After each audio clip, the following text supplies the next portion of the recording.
Welcome to Ghostly. Is the House of Death haunted? Ghostly is a podcast that comes out every other week. In each episode, we take a ghost story or paranormal event and look into its complete history.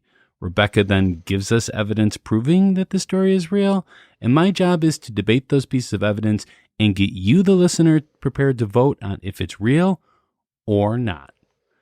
As always, we're your host. I'm Pat. And I'm Rebecca. So what's been going on, Rebecca? Well, we've been working really hard on a lot of exciting things. Exactly, yeah. We have our first episode of Ghostly X. Yeah, you know. That came out. When that came out, I have to say, the first day that it came out, I suddenly felt really nervous. Well, you definitely laid yourself out there for people. Yeah, but I don't usually feel nervous about what I say, like that, like to that degree. And it was very strange for me. Yeah, well, I think it was touching and really a good interview. And I believe that a lot of people are going to connect with your story or parts of your story. Well, I hope so. And it was fun to be able to talk about paranormal news. Yeah. And share comments from listeners. Oh, that was so great. With the votes, because that isn't something that we have room to do here on our regular Ghostly episodes. I mean, we do, but then some people get mad at us that we were taking too long to get into the episode. So just for, those people that aren't aware, Ghostly X, the first 2 episodes are on your Ghostly feed. Same thing you listen to this on, you could listen to those first 2 episodes, and we will be recording Rebecca's soon, and that will be out next week. And isn't that scary? Next week. Yeah, it's coming up. And after that, then it's Patreon only. Yeah, and we've got some exciting interviews planned for next month. We totally do. So we do have some shout outs. Oh, wait, really quick. I just want to give I'm not going to give specifics, but I'm just going to say we have been working very hard on an event. Oh, yes. That is coming up in February. Well, I mean, we could talk about it a little bit. It should be coming out this week. All the details. It's actually already on Facebook, for that matter. It's called Dark Matter Winter Tales. Do you have to say it like that? I think so. Dark Matter Winter Tales. Dark Matter Winter Tales. I feel like I'm rich then when I say that. Lovey, Dark Matter, lovey. Well, it's going to be... I went pinky up on that one. You did go pinky up on that one. No, it's going to be an amazing podcast festival, all spooky, scary stuff. And actually, it's really more than just a podcast festival. Yeah. Wouldn't you say? It is, because there's going to be a paranormal investigation by Graveside Paranormal. Who we love. And they're actually going to do a workshop on how to do a paranormal investigation. I can't wait for this whole event. And this is the last weekend of February. So February 25th and 26th. And Ghostly will be doing a live episode on the 25th. Yeah. And the Mayfields will be there doing tarot card readings. And Bob After Dark will be there. This amazing show that I love listening to called Radio Lucifer is going to be there. I don't know. That's just a few. There's graphic tales. Yeah. I mean, just so many things. So there's going to be a true crime podcast called Bad Taste. Yes. And we've seen them live. We've worked with them. Yeah, we have. So it's going to be great. Just look out for this on social media. Yeah. Right now, as far as I know, it's going to be at Side Street Studio Arts in Elgin. We'll see about what else might be happening, but for now, we're working on some streaming options. So for now, that's where it's at. So if you haven't followed us on social media, Facebook, all you have to do is find Insta, Ghostly Podcast on any one of those. Twitter, any of the things except Reddit. We're not on Reddit. No, and we have a TikTok, but we really haven't done anything on the TikTok. Yeah, not like Bones or No Bones. Yeah, we're not that cool, but we should do Ghost or No Ghost, and it's always No Ghost. Okay, I'm sorry. You've now sparked an idea, and that might be our TikTok account. Ah, nice. We'll have to see. Okay, so we do have some shout outs. There are 2 ways to get a shout out on Ghostly. The first way is to give us a review on Apple Podcast. We always prefer those 5-star reviews, but we will read any and all reviews that we receive. And the second way, Rebecca, is to become a member on Patreon. Just go to ghostlypodcast.com and click on Patreon in the menu bar. We have a few different tiers to choose from, some as low as $1, up to $10. Yeah, so not much, and you get a ton of content and special things and all sorts of fun stuff depending on the tier you pick. Yeah, how many cups of coffee would $10 a month be? Well, it depends on how fancy your coffee is. For me, actually, it would probably be, 5 or 6 because, I just like coffee. I don't need special I like stuff. the fancy stuff. For you, it would be maybe 1. Maybe 1, yeah. Okay, so you want to start with the shout-outs? Sure. Okay, so we have Carmen. And we have Nicole. Darnia. Jessica. Melanie. And we have Maria. Sarah. Jody. Linda. And Alice. They all joined us on Patreon since the last episode. Thank you. Thank you. Thank you from the bottom of our hearts. Yes. It means so much. We are halfway to our goal to make Ghostly self-sufficient, where it pays for itself. It doesn't cost us any extra money. So we're really excited about that. And we're really excited about future things after we've, come to that full self-sufficiency area that we can do for our listeners. Yeah, we have more goals. We do. It's like a Kickstarter. Yeah. We're just starting with the basics. And if we are lucky enough to move beyond that, we've got more things. Yeah. But first we have to cover our own costs. Start there. So I'm assuming we have listener mail because we always do, Rebecca. We do. So we are going to finish, or not finish, I'm so sorry. We are going to continue Mackenzie's story. So we started this in our last episode, the Entity House episode. But we will not finish it. And we're not going to finish it because honestly, Mackenzie, love you. This is a very long story and it's a spooky story. So I want to break it up for us a little bit. So we'll read the next one on a future episode. Yes. Okay. You got it. So last episode, we learned about how her house is old and surrounded by tragedy. This includes a fire that happened across the street and a phantom smoke smell that they had in their house. Yeah. So again, we're breaking it up. So this is part 2. All right. A few months ago, my 7-year-old came downstairs to tell me someone rang her doorbell. She has a battery-operated doorbell on her bedroom door for fun. She said her door was wide open and no one was there when it rang. I brushed it off. I know I suck. Side note, Mackenzie, you do not suck. That's totally normal. It's kids, electronics, it's fine. And told her it was probably one of her younger siblings messing around. A few days later, our entire family was in the kitchen getting ready for the morning, and my husband came in from the front room and was like, I just heard Madeline's doorbell ring. I went upstairs and did everything I could to get the doorbell to ring without pushing the button. I tapped all around it, wiggled the cords, opened and shut the door. It only rang when I pressed the button. Madeline was very pleased with the ghost that day for proving her point. Fast forward a few days. I'm sitting alone in the house with all the TVs off, actually researching the history of our area on the computer. It's dead quiet, and suddenly I heard a man's voice behind me. It caught me off guard and wasn't clear enough for me to know what was said. I was immersed in the computer, so I jumped out of my skin and turned around, but no one was there. There was no one else in the house. It sounded like a man trying to get my attention, maybe a little disgruntled. A couple of days later, I am alone inside again. This time, I'm sitting on our couch, drawing in the dead silence again. Our living room looks like our dining room, separated by pocket doors that were open. We have a floor buzzer, which was used to ring for the staff in the kitchen when something was needed. Oh, the staff. Yeah, if I remember correctly, this was built by, there was some very big factory, and this was a place where very rich people lived. Nice. I remember correctly from last time. Okay, so it's at the head of the table. The buzzer in the kitchen went off. It has never, ever gone off unless you step on the button on the floor.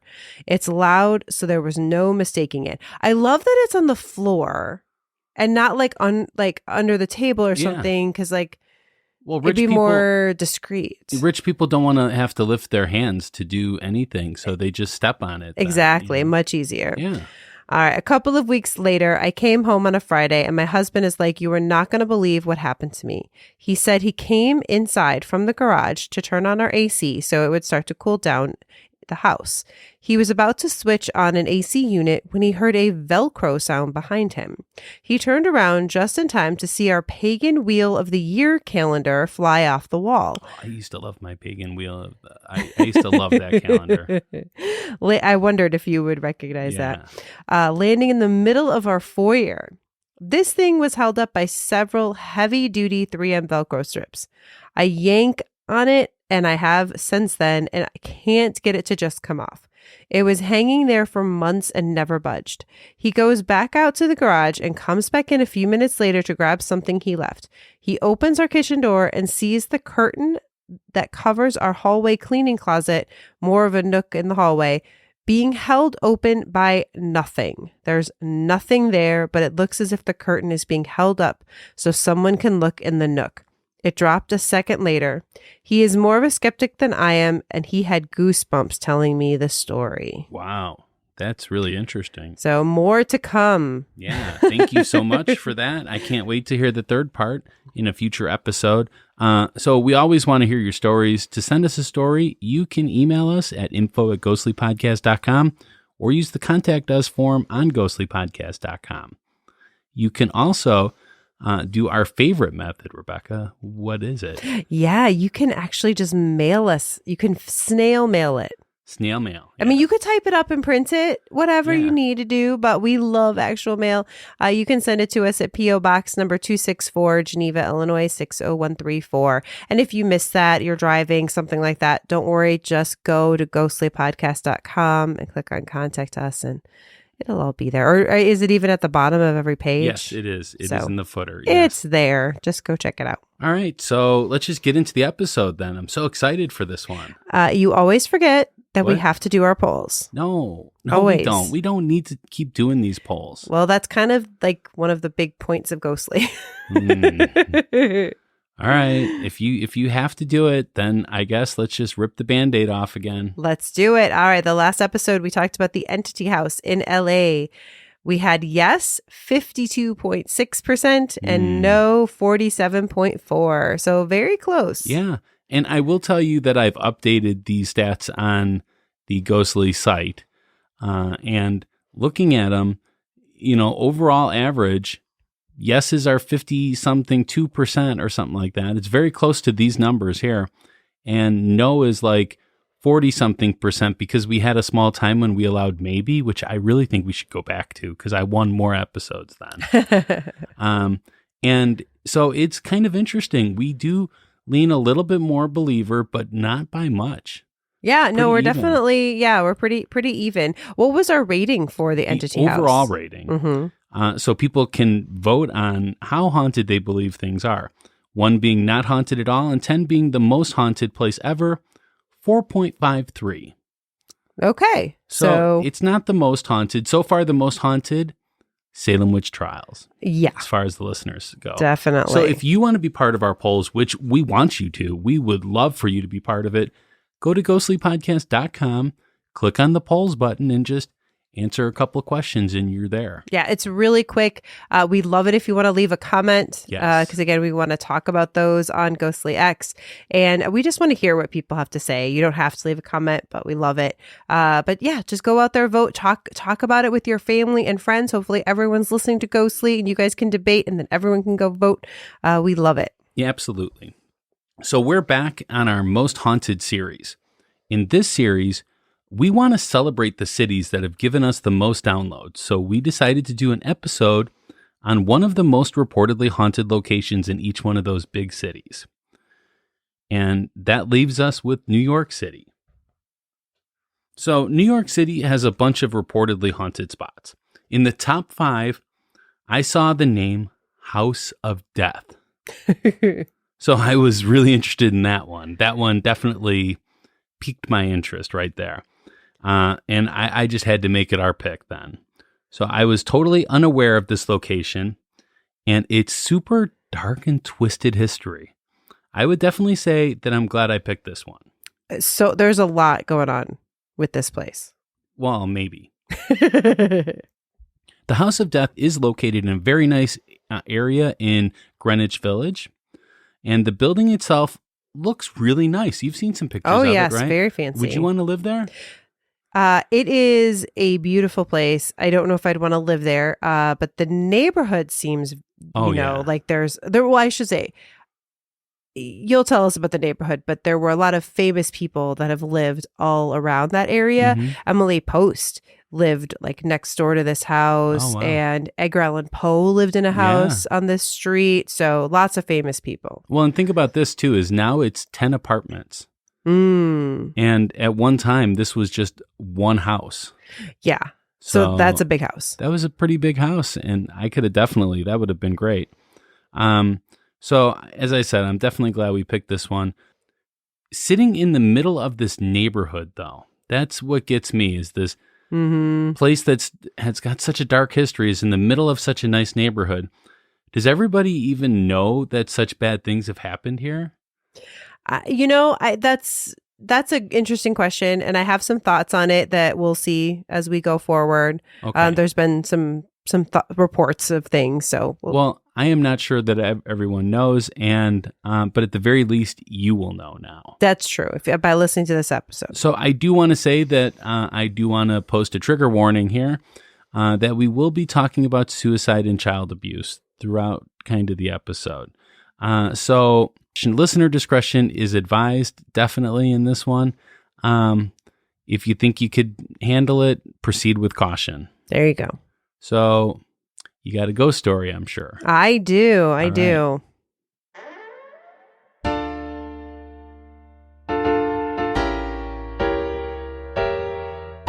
It's time for a spooky tale from our bad girl.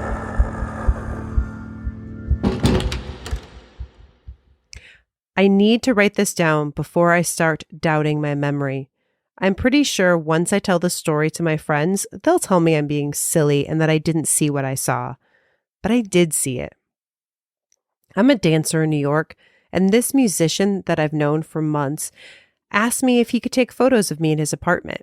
I know, sounds shady, but I promise it wasn't. He's known to people I know, and I've seen his work. He's good, and I felt safe. It turns out that I should have been scared, but not of him. I got to his apartment and we chatted for a while. It was fine, but the lights would flicker every so often. He apologized, but he looked kind of shifty. He said, "This place has a lot of stories, and the lights sometimes do this." It was weird that the lights flickered, but I just thought it was bad wiring. And then he mentioned stories. I definitely thought that was odd, but not odd enough to leave. If only I had. So then he left me in the living room for a few minutes to go get his camera equipment, and I sat on the sofa. I opened my purse and got out a mirror and some makeup to touch myself up. I was looking at my compact when I saw something out of the corner of my eye. I looked over and I saw a cat walking by. I love animals, so I immediately set down my compact and I put down my hand and made a little clucking noise to get her to come by and say hi. I don't know how to say this next part. I guess I just have to say it. That cat looked at me, head towards me, eyes on me, and then it disappeared. Not like it ran away, like it faded away. I screamed and stood up, pointing at the spot where the cat was. No one else was there, but that's all I could do.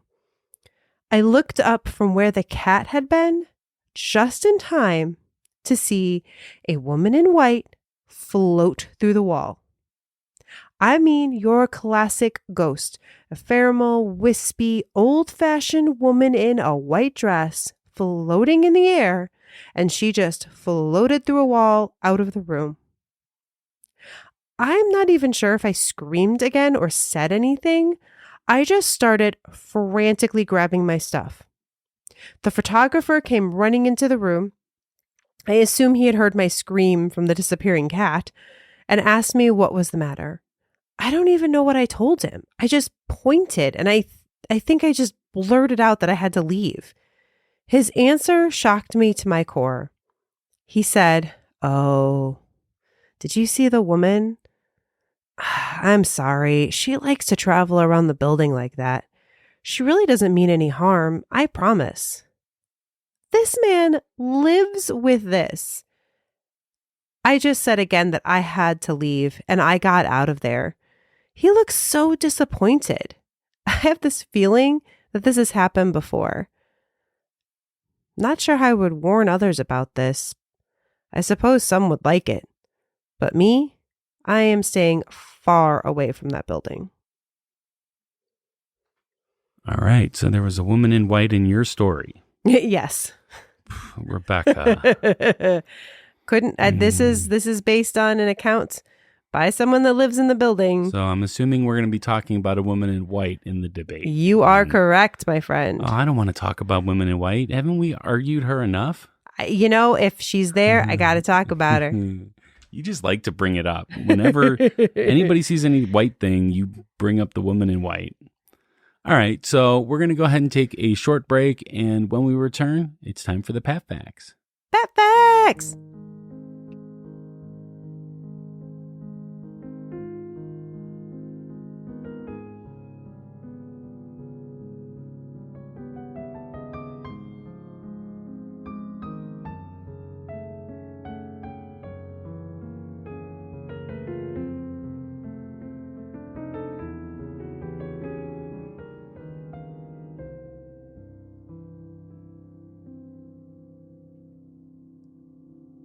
Throughout our time doing Ghostly, we've met a lot of great people.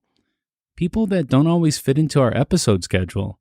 And even when they do, we try to focus on the topic of the episode, and we don't really get a chance to get to know them as a person. That's why we came up with the idea of Ghostly X. Ghostly X will come out on the weeks when there is no regular Ghostly episode. And it'll have interviews with amazing people and listener feedback from previous episodes. We also can't wait to talk about the paranormal in the news. We're very proud of this project, and we can't wait to share it with you. Ghostly X is a Patreon exclusive. You can start listening now by going to ghostlypodcast.com and clicking on the Patreon link in the menu bar to become a patron and help support Ghostly by listening to our brand new show.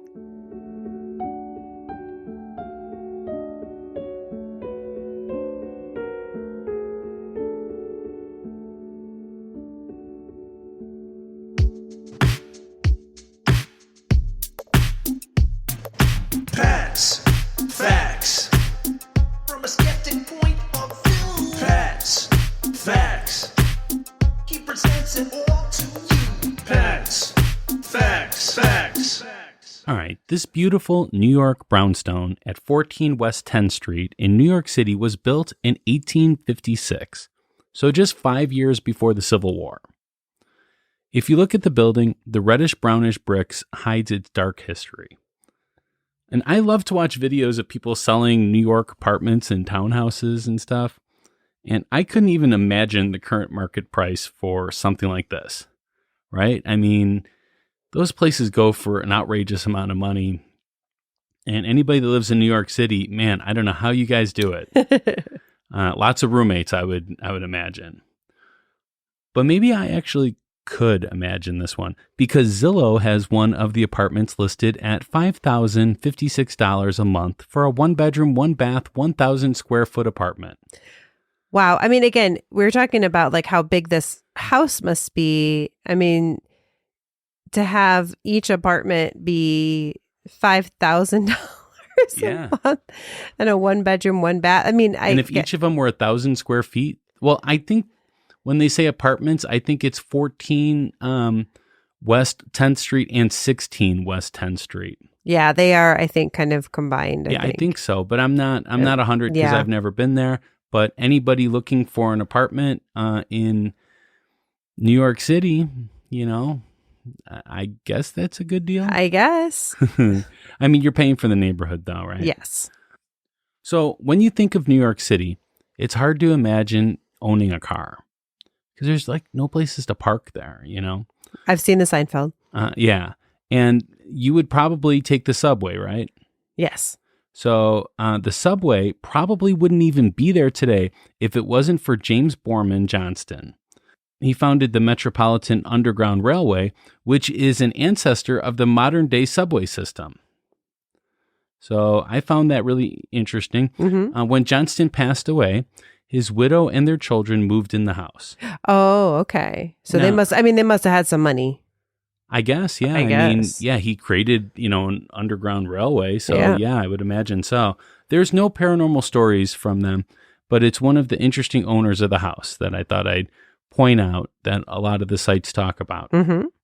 Most notably, this house has been seen as bad luck or negatively affecting its residents. Okay. So the bad stuff seemed to start with Fred Andrew, who was a fairly well-known cyclist in the late 1800s. The first event took place on August 9th, 1897. So Andrew was out on his bike and he hit some young boy. Wow. The boy ended up breaking his leg in this accident, and Andrew was arrested for reckless behavior. Oh, okay. So okay. I thought you were going to tell me like he killed a kid. So that's good. No, he didn't kill him, but still. he was still arrested. Yeah. So one of the next residents of the house was Mark Twain. You've heard of Mark Twain, right? I have heard of Mark Twain. Yes, yes. And we've always wanted to do a Mark Twain episode, and we might still do one at some point. So I'm just going to stick to the house details here. Not going to go off on details about Mark Twain. Right. He lived in the house from 1900 to 1901, just under 12 months, I think they said. In fact, if you look at the historical marker in the front of the house, it proudly states that Mark Twain lived there. I mean, hey, you gotta Right? you You have gotta to. embrace that. So 1900, 1901, this was after, he became famous, right? I believe so. Yes. Yeah. Well, Mark Twain lived there. He really didn't do much but write. During this time, he was pretty desperate for money. So we didn't pay our authors enough money back in those days. I don't know that I still don't know that we do, but Yeah. some make some good money. But I mean, Mark Twain's written classics, so yeah. And he was famous in his lifetime. yeah, For sure. yeah. So he was so broke that he almost had to file for bankruptcy at this point. Wow. And a lot of people don't know this, but Mark Twain suffered from bad bouts of depression, as a lot of great artists do. Even though Mark Twain was a skeptic, he wrote about a possible paranormal experience during this time. Ooh. And at the house. Oh, okay. All right. One night, Mark Twain noticed a piece of firewood moving on its own. And what do you do when you see a piece of firewood moving on its own? You pull out your gun and you shoot it. Oh, okay. And he was assuming that the wood was being moved by a rat. Oh, sure. The shot actually made drops of blood appear, which Mark Twain assumed was rat blood. No other tenants of the house have reported any issues with rats, though. Okay. And by the way, Mark Twain does maintain that the blood was of a rodent and not of a ghost, because ghosts don't bleed. That is a very odd story. Yeah. Yeah, well, I have to include it. It was in there. No, it's an interesting one for sure. Yeah. Do you have anything to add to that? Yeah, I wanted to share a story that I read about him when he was living in the house that actually I think makes a little more sense after you've told us that he was pretty desperate for money at this point. Okay. So this is from a website called Dayton in Manhattan. Dating in Manhattan? Dayton, Dayton. Okay. I thought it was like a dating site. no, like, hey, Mark Twain's out there dating. So he writes that Twain was living here when one of his maidservants, Kate Leary, was overcharged by a cabman by 50 cents for a ride home from Grand Central Station to the house. When Twain confronted the man about the $1.50 fare, it should have been $1, the cabbie gave him a false cab number and fled. Twain's butler chased the cab on foot to get the correct number. William Beck, that was the name of the cabbie, soon realized that 50 cents was not worth the wrath of Mark Twain. I definitely think 50 Cent is not worth the rap. Though back then, that was a lot of money. I mean, 50 cents is not worth the rap. well, I suppose that's true because despite I'm that, talking about the rapper. I Not worth the rap. I didn't get that. I'm sorry. 50 Cent, I'm sorry. I don't know you personally. So. Yeah, sorry. But despite the small amount, Twain actually took the cabbie to court to prove the point. Like he was like, no, you can't do that. Mhm. And it resulted in this poor guy losing his cab license. Now, I mean, again, I shouldn't say maybe he was a, guy who was trying to steal people out of money all the time, and it was a good thing. But anyways, I guess Twain, when he was leaving the courtroom, said, "What a damn fool that cabman was." He said it like that too? That's exactly what he said. Yep. Wow. Geez. So there were a few more residents of the house, but in 1937, it was converted into apartments, which allowed more people to have all this bad luck that everyone seems to have there. Mm-hmm. But if you're going to have bad luck, you might as well do it in a beautiful apartment in Greenwich Village, which is a really nice neighborhood in New York. Yes. We're going to talk about Jan Bryant Bartell. Now, I've heard conflicting stories here. Okay. I heard that she moved in with her daughter, but in other things, I hear that she didn't have a daughter and that it was her husband. And it's really weird. But from my research, I found out that it was her husband. It was her husband, not her daughter. She never had a daughter. Correct. That was my research as well. Yes. Okay. Just wanted to point that out, that some articles say that it was her daughter. So they moved in 1957. Jan was an interesting woman. She was an actor, she was a writer, and she was a psychic. Oh, interesting. Yeah. Those three, play well together, I would say. Jan had a lot of spiritual encounters while staying at the house of death. She would write about every encounter and actually made a book about it called Spindrift, Spray from the Psychic Sea. Interesting title. Yeah, definitely. So Fred was Jan's husband. He was a World War II combat veteran. He suffered from PTSD, which made it very difficult for their marriage. And also, Jan herself struggled with bouts of depression. Fred managed several upscale New York restaurants, so it didn't stop him from, being a successful person in New York. And according to others that lived in the building, Jan was very spoiled and neurotic. It is believed that Jan tried to commit suicide while living in the apartment.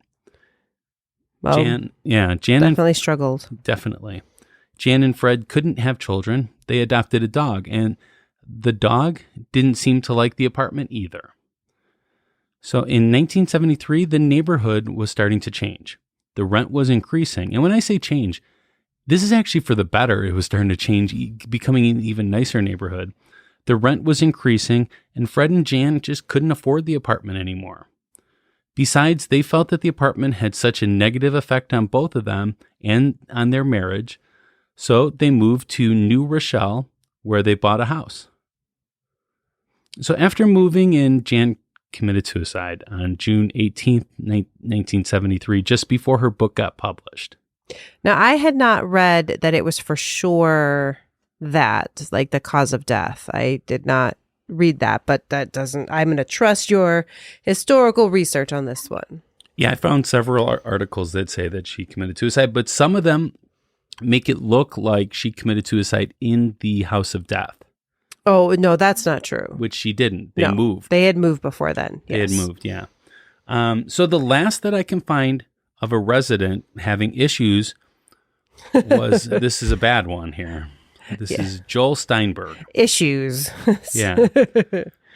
Steinberg lived in the home in the 80s with his wife, Hida Nussbaum, and their two children, Lisa and Mitchell. Hida called 911 on November 2nd, 1987, after finding Lisa not breathing in the kitchen. When the authorities arrived, Lisa was found nude on the kitchen floor. Mitchell was restrained in his playpen in a soiled diaper, And Hida was covered in bruises as well. An insane amount of drugs were also found, including pot, cocaine, and crack pipes. Lisa was taken to a nearby hospital, but would never again regain consciousness. She was taken off of life support after 3 days. Her cause of death was ruled to be blunt force trauma to the head. What was uncovered in the investigation is shocking. Joel abused his family often. On the day of the murder, Joel was on a cocaine binge. But it was also discovered something else that was a little weird too. Lisa was illegally adopted. Her biological mother paid Joel to find Lisa a decent family. And also Mitchell was illegally adopted too. Hida agreed to testify against her husband in order for them to drop all charges, and Joel was convicted of second-degree manslaughter, but he's out of jail now. Great. Yeah. So that's all that I found about the New York City House of Death. Whew. I mean, that whole last story there, I mean, obviously devastating, sad, and it's shocking, but also sadly not shocking. Yeah. So, yeah, definitely. I did read that some of the neighbors had reported abuse before this, at least against his wife. But it, you know. I'm just surprised that they didn't do anything then once they found out that there was abuse going on. Well, you know, that's how it goes. Yeah. Still today. Yeah. So it's sad. But yeah, so a lot of sad things at this house for sure. Yeah, definitely. Do you have anything else to add as far as history goes? No, I think everything else I have is going to be more in the debate. So we're good on my end for now. Okay, so we're going to take a small break and then we will come back with the debate.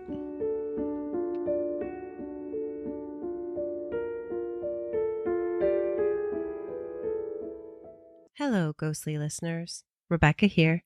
It's been a while since I've read you a creepy bedtime story, but it's time to bring this spine-tingling good time back.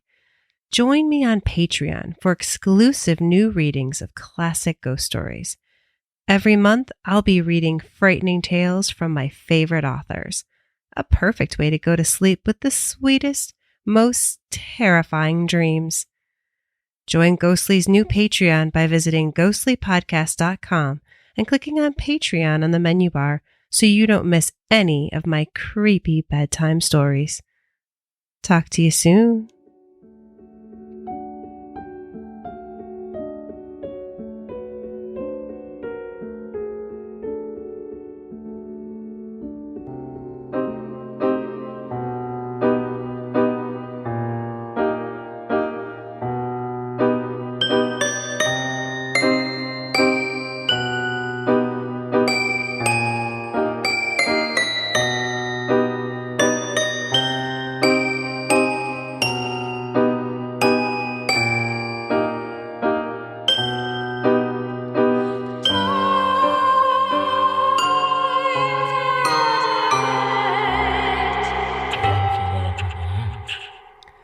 All right, we're back. It's time for a debate. Oh, I guess it is, yeah. All right. So I thought we would start with a discussion of Mark Twain's story about the moving log in the fire or firewood. Fire log, yeah. Fire log that he shot and it bled. So what do you think? Was it a rat? Well, you know, those Impossible Burgers are made of plant-based stuff and they bleed. That's true. So maybe he had an Impossible Burger. No, he said that it was a rat. I mean, do you find Mark Twain to be a credible person? Well, he didn't claim to see a rat. He just said that he thought it must be that because he didn't think it could be anything else. Yeah. I'm going to go with Mark Twain on that. I think it must have been a rat. I actually don't necessarily always find Mark Twain a credible person in that he was a very sarcastic person. Yeah. So it was not always easy to know when he was telling the truth or stretching the truth. How much Mark Twain have you read? I mean, not as many as Some Oh. more than others. Probably more than me. I've I've read Huckleberry Finn, right? Yeah, That's about it. that And is I don't one even of think I them. read that whole thing completely. Mm, I think I read enough to pass a test in high school. there maybe. you go. Yeah. Tom Sawyer? Yeah, I mean, I heard this song, Tom Sawyer. Does that count? No. So but regardless, this one's difficult for me. I mean, there's no other reports of logs moving on their own. Blood doesn't really seem to fit a ghost Yeah, and paranormal thing. I don't know how much blood even. It doesn't sound like there was can't have been a lot. Yeah, and I wonder about his mental state at that time too. I mean, to chase after a cabbie for 50 cents. I mean, Yeah. I don't know. I think because he was really depressed and just working a lot during that time. That's all that he did there. He didn't really do much else. So I don't know. Yeah. All right. So what's your rating? I'm going to have to go a 1 on this one. Ooh, a 1. I was going to go 3. 3. Okay. You're Yeah, pretty low. Pretty low. This doesn't seem super credible to Okay. me. Yeah. Now, let's move on though, because there's also reports of Mark Twain's ghost being sighted in the house. Okay. Most often by the staircase, but there is one story that's pretty specific. So I thought that would be one we could talk about. Okay. So a superintendent of the building told this story. Mm-hmm. He said on the ground floor back in the 1930s, a mother and a daughter, a young woman, were sharing an apartment. The mother comes into the living room one evening before the lamps are lit, and she sees a man with white hair, wild-like. He's sitting in a chair looking out the window, and she says, "Who are you and what are you doing here?" And he says, "My name is Clemens, and I got problems here I gotta settle." Before they could answer him back, he disappears. No one knows what he could be referring to or why he would necessarily be haunting this house because he didn't die there. But that's the story. Now, did he ever write any characters named Clemens or anything? That's his real name. Oh, that's his real name. His real Okay. name is Samuel Clemens. Yeah, that's right. I did know that. Yeah. Yeah. Okay, but why would he go by his last name then? I'm not going to be like, my name is Harrington, and Well, I think back then that would be maybe more common than it is now, but yeah, I don't know. And also too, I never like when it's a story coming from somebody that heard it from somebody else. Mm-hmm. So I have not heard any firsthand accounts of this woman speaking out about this. So I don't know. I don't find this to be very creditable either. I don't even think that this happened. I mean, like a lot of times I'm like, well, I think it was this that caused this. This could have just been all just made up. You see the name Mark Twain on the house, you want to have like a Mark Twain story, then, right? I don't know if that's I'm not sure if that would be appealing or not to have that, but I don't know. This one to me, I mean, again, why would you make this up? This scene, and again, there are other reports of seeing his ghost. This is just the most specific one I could find. Yeah. No, I'm going to have to go low on this one. I'm going to go 0. Okay. I think it was all hogwash. I got to give this one a 6. I mean, it's a little weird, but I mean, maybe it wasn't Mark Twain who this person saw, but it definitely seems like this is a figure. That's if you believe any of the superintendent's telling of these two women. Again, hey, those are the people, man. They're the ones that get the stories. I mean, this wasn't printed in some book or something. Yeah, I don't know. Nobody made money on it. All right, what else you got? All right. The next 2 pieces of evidence come from Bertel, Okay. the one who was the psychic and the actress, all of that. Yeah. So she had a lot of different paranormal claims that she talked about. Mm-hmm. One of the most dramatic is when she saw a male entity standing in a hallway.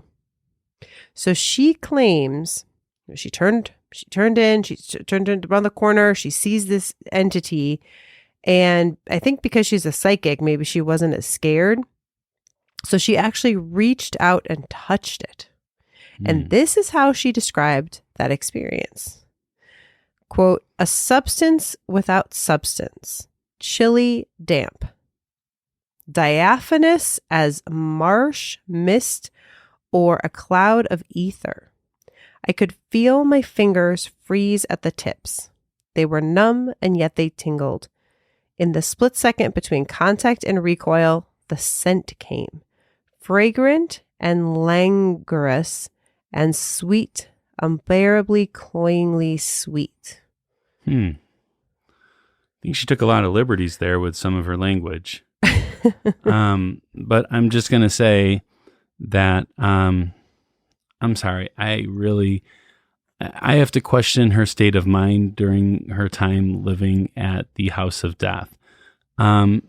She was suicidal. And when I say that there's been reports that she tried to commit suicide, it was several times that she tried to commit suicide. And these reports are numerous. So they're not just a couple. They're numerous reports of her.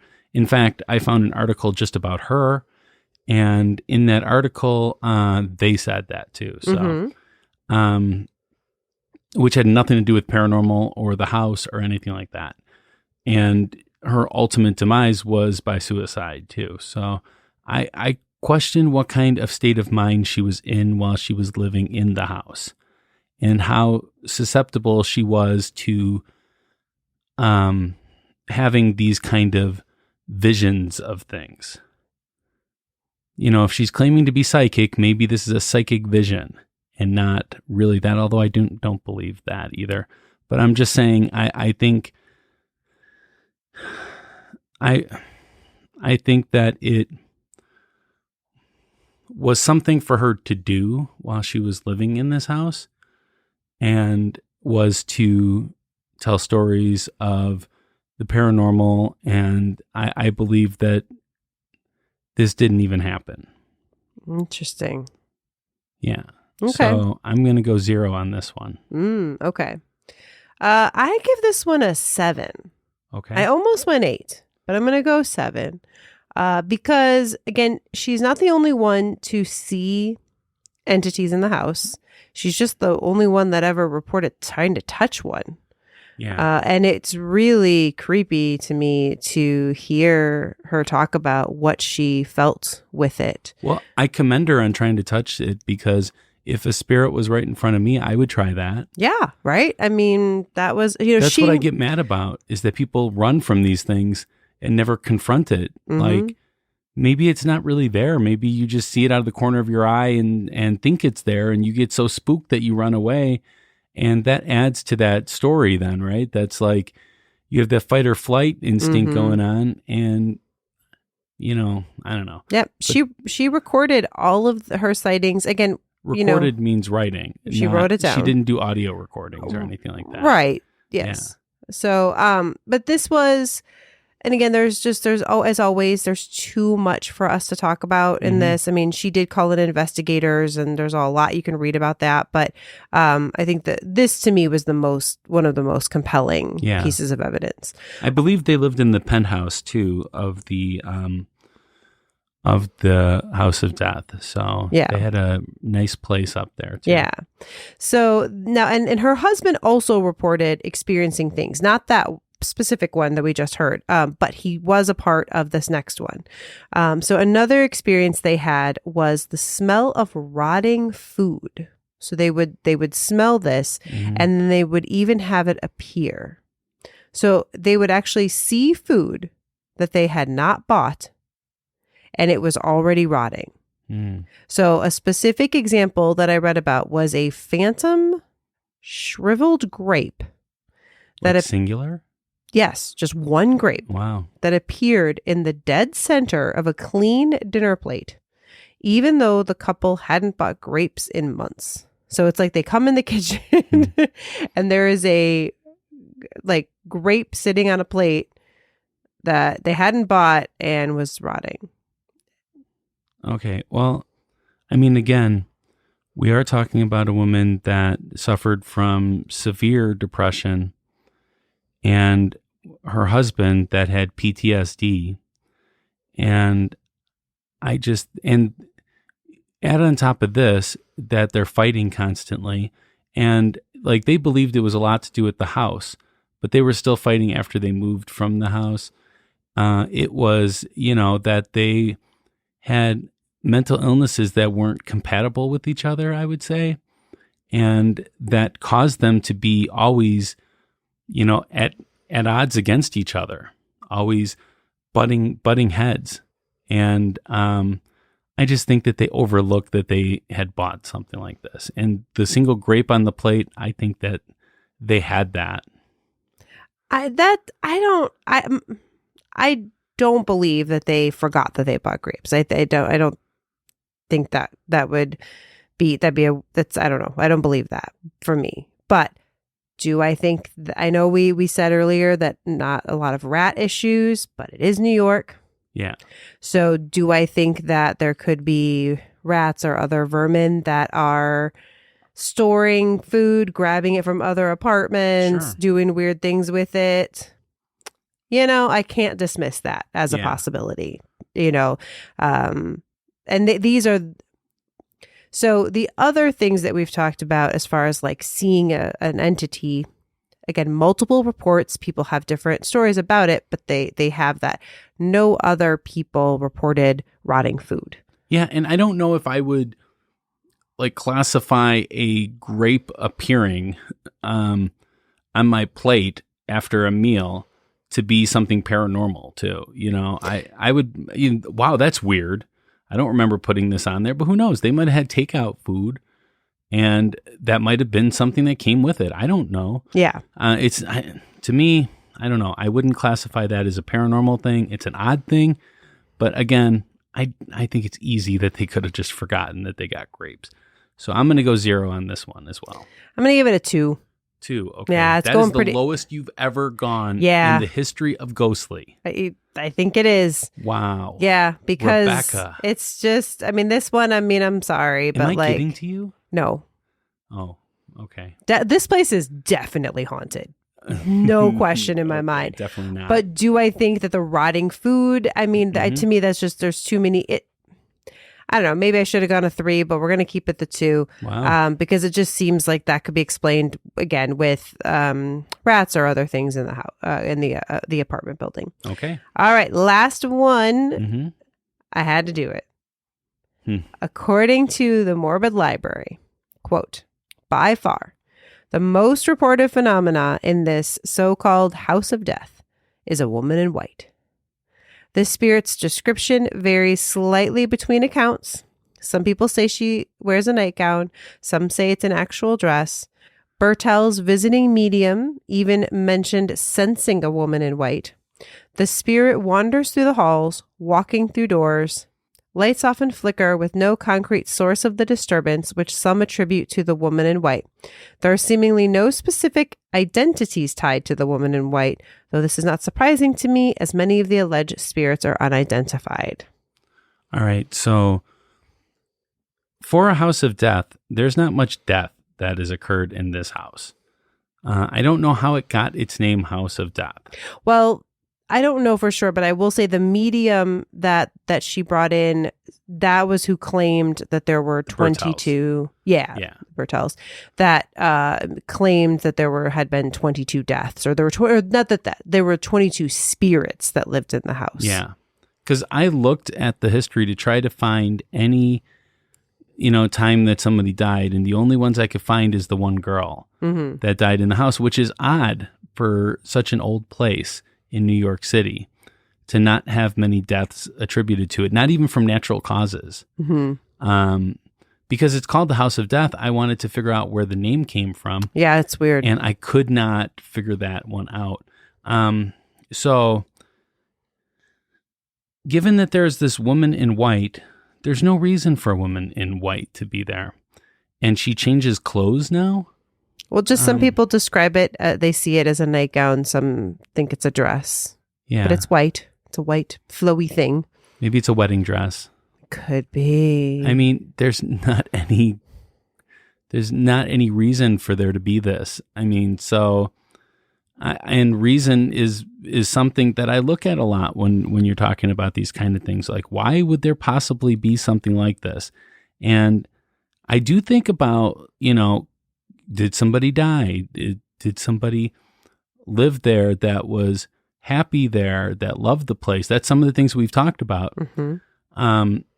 What's interesting with the Bertels and stuff is they hated the place. They hated it. Mm-hmm. With a passion. It's like, I know Mark Twain actually liked living there. He did. But he was kind of a dark, creepy guy sometimes, though, too. He was very similar to an Edgar Allan Poe in as far as like creepiness, just not as public creepiness. Mm-hmm. So I don't know. This is just way out there.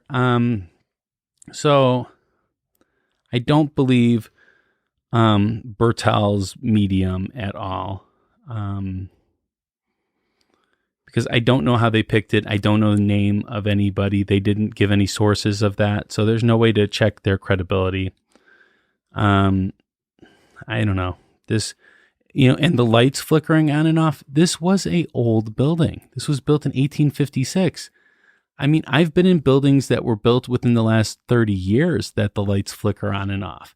And it can be faulty wiring that can cause it. And New York City is known for having problems with their power, too. It's like, this is not something crazy. I don't know. This just seems like just another woman in white that doesn't need to be there. So an 8. That's your number? No, I'm 10. I'm totally 10 on this one. No. 0, Rebecca. 0. 1 times 0. Wow. 0. Okay. 0 to the 0 power? Yes. Okay. To the infinite power. This one's if I could go negative on this one, I would. Wow. I would go negative 10. Dang. 1,000. Whoa. All right. For me, it's a 7. 7. Okay. Yeah. Too many reports, too many people seeing the same spirit. The ghost story I told, again, that was based on an actual person who lives in the building. Yep. There's too many sightings of a woman in white for me not to give some credibility to it. All right. So what is your overall rating? Okay. So my overall rating for the place is going to be a 6. A 6. Yeah. Okay. Because we definitely had some things that were not so high on my list, but enough that I think it goes towards being haunted. How about for you? 0. Okay. If I can give point, it would be like 0.2. Oh, okay. Because I gave a 1. Yeah. And there's 5 pieces of evidence. So Gotcha. The rest of them didn't sound credible. The 1, I don't have enough information to go on, so I give it a 1. Okay. So that brings us to our closing arguments. This is our last chance to convince you to vote our way. We are each given 1 minute of uninterrupted time. We will time each other on our cell phones to keep Rebecca honest. Hey. Because she likes to fib. Rebecca, are you ready? Yes. You ready to lie? Hey. No, I'm just kidding. Here we go. All right. So I do believe that the House of Death is haunted. There have been quite a few reports of just spirits, whether they be male spirits or this woman in white spirit. Again, are all of the claims that people have made over the years for sure, paranormal? No, right? The firewood and the food, I do agree that there are explanations for those. But when it comes to the spirits of the woman in white, again, I'm not sure if it's Mark Twain or, but some male spirit of some sort was in that place. So, hey, it's an apartment building in New York. A lot of stuff has happened over the years, a lot of tragedy, even if it didn't always result in deaths. It's haunted. All right. You had 3 seconds left over. There you go. All right. Are you ready, sir? I am ready. Okay. And go. So the funny thing is, when I've had a bad day, when I start off my day and I say, this is going to be a bad day, the day continues to be bad. it's not until I actually stop and say, no, I'm going to have a good day, that my day changes. The reason why I bring this up is there's a lot of bad luck in there. Bad luck to me is just that. If you believe that there's bad luck, that's what you're going to get. You're going to associate everything that's bad happening because of that. And it's not necessarily so. If you say it's going to be good, then, you have a chance to contribute with that then. But I will like to say that the place is called the House of Death. When you live in a place called the House of Death, you're expecting death. You're going to get what you expect because your mind will play tricks on you, and I am done. Whoa, you had 7 seconds left. Of course. Wow. I don't need as long to prove my side. Mhm. So I want to thank you so much for listening. Please share us with your friends and family, as word of mouth is our best advertisement. Remember to hit that subscribe button if you haven't done so already. And if you haven't, then why the heck not? Come on, more stories. So we'll be going back to Chicago for the next episode. Chicago. I'm so excited. It was hard, though, because we've already done a lot of the most haunted Chicago episodes. But the Chicago Water Tower was on several of the lists. And we have not done an episode, and we've both been there. Yes, we have. I had no idea that it was haunted, but we'll be talking about it on the next episode that comes out on February 2nd.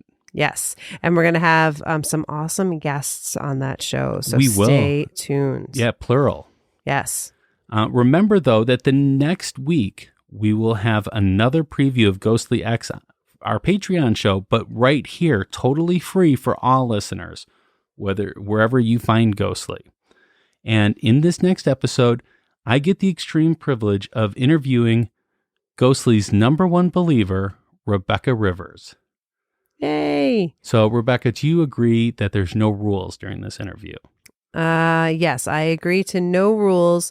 You can ask whatever you'd like. That does not mean that I will answer.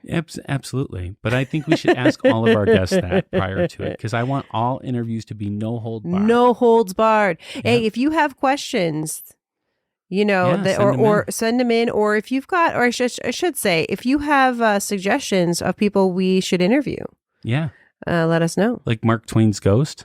Yes. Oh, and actually, just a little Patreon preview thing.